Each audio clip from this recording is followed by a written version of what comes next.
set up some aims for yourself, goals that you actually value. You specify your goal.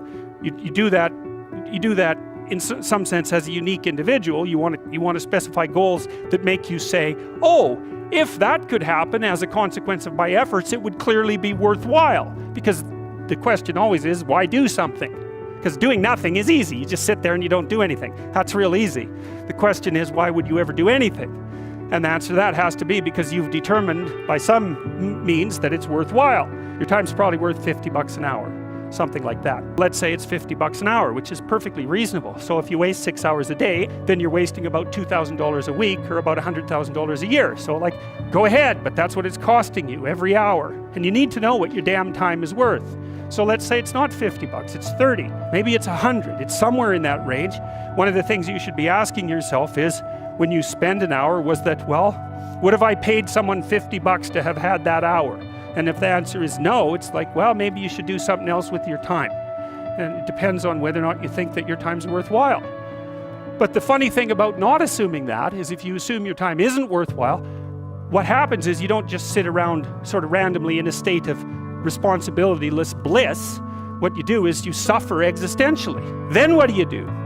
Then you turn down to the micro routines. It's like, okay, well, this is what I'm aiming for. How does that instantiate itself day to day, week to week, month to month? And that's where something like a schedule can be unbelievably useful. Google Calendar. It's like, make a damn schedule and stick to it. Okay, so what's the rule with the schedule? It's not a bloody prison.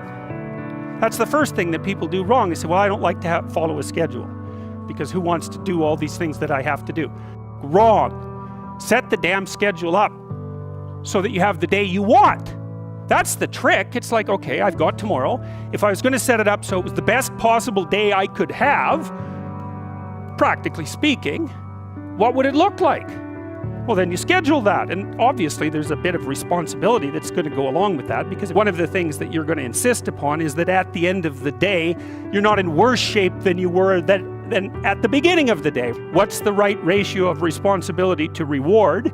And you can ask yourself that just like you'd negotiate with someone who is working for you. It's like, okay, you got to work tomorrow. Okay, so I want you to work tomorrow. And you might say, okay, well, what are you going to do for me that makes it likely that I'll work for you?